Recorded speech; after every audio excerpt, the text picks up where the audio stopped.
অনেককাল আগে এক জঙ্গলে এক খরগোশ বাস করত। খরগোশের ছোট ছোট দুটি বাচ্চাও ছিল। সে তার বাচ্চা দুটিকে খুবই আদর যত্ন করত। অন্যদিকে সেই জঙ্গলে এক দুষ্টু শিয়ালও থাকত। একদিন শিয়ালের খুবই ক্ষুধা লাগলো। তখন সে খাবারের খোঁজে জঙ্গলে ঘুরতে লাগলো। অনেকক্ষণ ঘুরে ঘুরে সে কোনো খাবার খুঁজে পেল না। অনেকক্ষণ তো হলো জঙ্গলে ঘোরাঘুরি করলাম, কিন্তু খাবার মতো কিছুই খুঁজে পেলাম না। এদিকে ক্ষুধার জ্বালায় পেটের মধ্যে ছুঁচো দৌড়াচ্ছে। হঠাৎ শিয়াল দেখতে পেল একটা গাছের নিচে দুটি খরগোশের বাচ্চা বসে আছে। বাচ্চা দুটোকে দেখে শিয়াল তো মহা খুশি। আরে বাহ, এখানে দেখছি কচি কচি দুটো খরগোশের বাচ্চা। এদেরকে দেখে আমার ক্ষুধা তো আরও বেড়ে গেল। আমার আর তস হয়েছে না। যাই, এ দুটোকে খেয়ে এখনই ক্ষুধা মিটাই। এই বলে শিয়াল সেখানে গিয়ে বাচ্চা দুটিকে খেয়ে পাশে একটা ঝোপের ভিতর বিশ্রাম নিতে লাগলো। কিছুক্ষণ পর খরগোশ সেখানে ফিরে এলো। এসে সে তার বাচ্চাদের সেখানে দেখতে না পেয়ে ঘাবড়ে গেল। আরে, আমার বাচ্চা দুটো কোথায় গেল? আমি তো তাদের দুজনকে এখানেই রেখে গিয়েছিলাম। ঝোপের আড়াল থেকে শিয়াল খরগোশের সব কথা শুনছে। তারপর শিয়াল মনে মনে বলল, আরে নির্বোধ খরগোশ, তুই তোর বাচ্চা দুটি আর খুঁজে পাবি না, কারণ তারা তো আমার পেটে চলে গেছে, আর এতক্ষণ হয়তো হজমও হয়ে গেছে। এবার তোর পালা। এবার আমি তোকে খাবো, কিন্তু তোকে ধরতে গেলে তুই তো পালিয়ে যাবি। তাই তোকে বাঘে পাওয়ার জন্য একটা বুদ্ধি বের করতে হবে। এরপর শিয়াল ঝোপের বাইরে আসলো। তখন খরগোশ শিয়ালকে দেখতে পেল আর বলল, শিয়াল ভাই, ও শিয়াল ভাই, শুনছো? আমি আমার বাচ্চা দুটি এখানে রেখে খাবার সংগ্রহ করতে গিয়েছিলাম। এখন আর তাদেরকে কোথাও দেখতে পাচ্ছি না। তুমি কি তাদেরকে দেখেছো বলো? হ্যাঁ, দেখেছি, কিন্তু তুই কি আমার কথা বিশ্বাস করবি? শিয়াল ভাইয়া, দয়া করে বলো, আমি তোমার কথা বিশ্বাস করব। তাড়াতাড়ি বলো, আমার বাচ্চা দুটি কোথায়?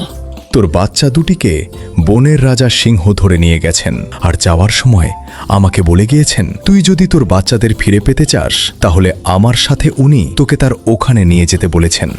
তুমি এটা কি শোনালে আমাকে? শিয়াল ভাইয়া, আমাদের সিংহরাজ আমার বাচ্চাদের সাথে এটা কিভাবে করতে পারেন? তিনি তো এমন স্বভাবের নয়। আর তিনি কেনই বা আমার বাচ্চাদের উঠিয়ে নিয়ে যাবেন? আমি তো কোনো অপরাধও করিনি।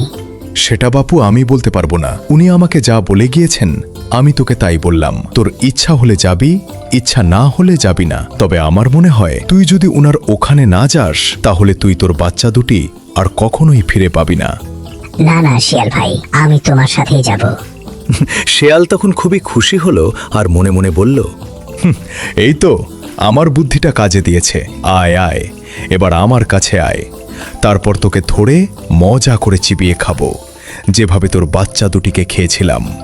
ঠিক তখনই এক হাতি এসে হাজির হলো সেখানে। তখন হাতি খরগোশকে জিজ্ঞেস করলো, কিরে খরগোশ, কি হয়েছে তোর? হাতি ভাই, আমি আমার বাচ্চা দুটিকে খুঁজে পাচ্ছি না। শিয়াল ভাই বলছে ও নাকি আমাদের সিংহ রাজা নাকি দেখেছেন, আমার বাচ্চা দুটিকে ধরে নিয়ে গেছেন।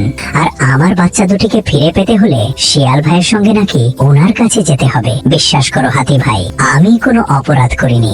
তবে কেন তিনি আমার বাচ্চা দুটিকে ধরে নিয়ে গেলেন? আমাদের সিংহ রাজা তো এমন অন্যায় কাজ করতে পারে না। তুই শান্ত হ, আমি ব্যাপারটা দেখছি। তারপর দুষ্টু শিয়াল মনে মনে বলল, শালা মোটো হাতি, তুই আর আসার সময় পেলি না। শিকারটা যখনই ভুলিয়ে ভালিয়ে বাঘে আনলাম তখনই যে তুই কোত্থেকে উড়ে এসে জুড়ে বসলি। এবার বোধহয় এর হাতে ধরা পড়ে যাব। ধরা পড়ার আগেই আমাকে এখান থেকে চম্পট দিতে হবে। কিরে শিয়াল, কথাটা কি সত্যি? দেখ, সত্যি কথা বলবি। আমাদের রাজার তো এমন কাজ করার কথা না। হ্যাঁ হ্যাঁ, আমি সত্যি কথাই বলছি, আর মিথ্যা বলার তো কোনো প্রশ্নই আসে না। আমি আজ চলি। হঠাৎ আমার একটা কাজের কথা মনে পড়ে গেল। চলি রে খরগোশ, পরে তোর সাথে দেখা করব। এই বলে শিয়াল সেখান থেকে চলে গেল। পরদিন শিয়াল বনের ভেতর দুটি হরিণের বাচ্চা দেখতে পেল। আজ এই হরিণের বাচ্চা দুটো খাবো আর দোষটা চাপিয়ে দেব ওই মোটো হাতিটার উপর। দাঁড়াও, আমার উপর মাতবাড়ি করা তোমার বের করছি বেটা হাতি। এই বলে শিয়াল হরিণের বাচ্চা দুটো খেয়ে নিল। কিছুক্ষণ পর হরিণ সেখানে ফিরে এসে দেখল তার ছোট ছোট বাচ্চা দুটি ওখানে নেই। তারপর হরিণ সামনের দিকে তাকিয়ে দেখল এক শিয়াল সেখানে দাঁড়িয়ে আছে। তখন সে শিয়ালকে বলল, এই যে শিয়াল ভাই, তুমি কি এখানে দুটো হরিণের বাচ্চা দেখেছো? আমি আমার বাচ্চা দুটো খুঁজে পাচ্ছি না। হ্যাঁ, আমি দেখেছি। তোর বাচ্চা দুটোকে ওই মোটো হাতি নিয়ে গেছে। তবে আমি যে দেখেছি সেটা কাউকে বলিস না। কারণ এ কথা যদি মোটো হাতি জানতে পারে তাহলে সে আমাকে তার পায়ের নিচে ফেলে পিষে মেরে ফেলবে। আমি কি এমন অপরাধ করেছি যে হাতি ভাই আমার বাচ্চা দুটোকে নিয়ে গেল? আমি বনের রাজার কাছে নালিশ দেব।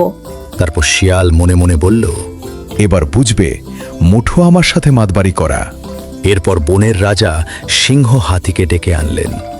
এসব আমি কি শুনছি? তুমি কেন হরিণের বাচ্চা দুটো চুরি করেছ? সিংহরাজ, আমি তো কিছুই বুঝতে পারছি না, আমি কেন হরিণের বাচ্চা চুরি করতে যাব? হ্যাঁ হ্যাঁ, তুমি আমার বাচ্চা দুটো চুরি করেছো। তুই এসব কি বলছিস? আমি তোর বাচ্চা চুরি করতে যাব কেন? তুই কি দেখেছিস আমি তোর বাচ্চা দুটিকে চুরি করেছি? না, আমি দেখিনি, তবে একজন দেখেছে। অন্য একজন? সে কে? তার নাম বল। না না, আমি তার নাম বলতে পারবো না, কারণ তুমি তাকে পিষে মেরে ফেলবে। তুই এসব কি বলছিস? বিশ্বাস করুন মহারাজ, আমি এ সম্পর্কে কিছুই জানি না। দেখো হাতি, তুমি বনের সবার চেয়ে অনেক বড়, তাই বলে তুমি যা খুশি তাই করে বেড়াবে সেটা তো আমি মেনে নিতে পারবো না। তোমাকে তো তোমার অপরাধের জন্য শাস্তি পেতেই হবে। না না রাজামশাই, কোথাও কোনো একটা ভুল হচ্ছে। না, তোমাকে তো এই অপরাধের শাস্তি পেতেই হবে।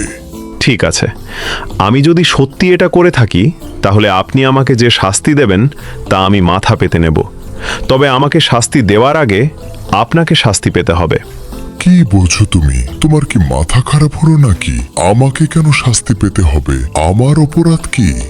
আমাকে যে অপরাধে আপনি শাস্তি দিচ্ছেন সেই একই অপরাধ তো আপনিও করেছেন। কি বলছো তুমি? আমি তো কিছুই বুঝতে পারছি না। সব কিছুই বুঝতে পারবেন। আমাকে শাস্তি দেওয়ার আগে খরগোশকে এখানে ডাকা হোক, তাহলে আপনি সব কিছুই বুঝতে পারবেন। ঠিক আছে, আমি তাহলে খরগোশকেও এখানে ডাকছি। তারপর খরগোশ সেখানে আসলো আর বলল, রাজামশাই, আমরা তো আপনাকে অনেক ভালো জানতাম, কিন্তু আপনি এমন কাজ কেন করলেন? আমি তো কিছুই বুঝতে পারছি না, কি করেছি আমি? আপনি আমার বাচ্চা দুটিকে কেন ধরে এনেছেন? আমি তো কোনো অপরাধ করিনি। কে বলেছে যে আমি তোর বাচ্চাদের ধরে এনেছি? আমি তো কিছুই বুঝতে পারছি না, এসব কি হচ্ছে? কেন শিয়াল ভাই দেখেছে আপনি আমার বাচ্চা দুটিকে ধরে নিয়ে এসেছেন?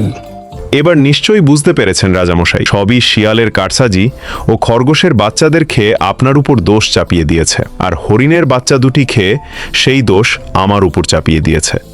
হ্যাঁ রাজামশাই, শিয়াল ভাই তো আমাকে কথা বলেছে যে হাতি ভাই আমার বাচ্চা দুটো চুরি করেছে।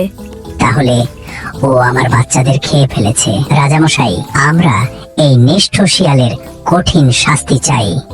শিয়ালের এত বড় সাহস বনের নিরীহ প্রাণীদের হত্যা করে সেই দোষ অন্যের উপর চাপাচ্ছে, এমনকি আমাকেও নিস্তার দেয়নি। দাঁড়াও, একবার ওকে হাতের কাছে পাই, তারপর ওকে উচিত শিক্ষা দেব।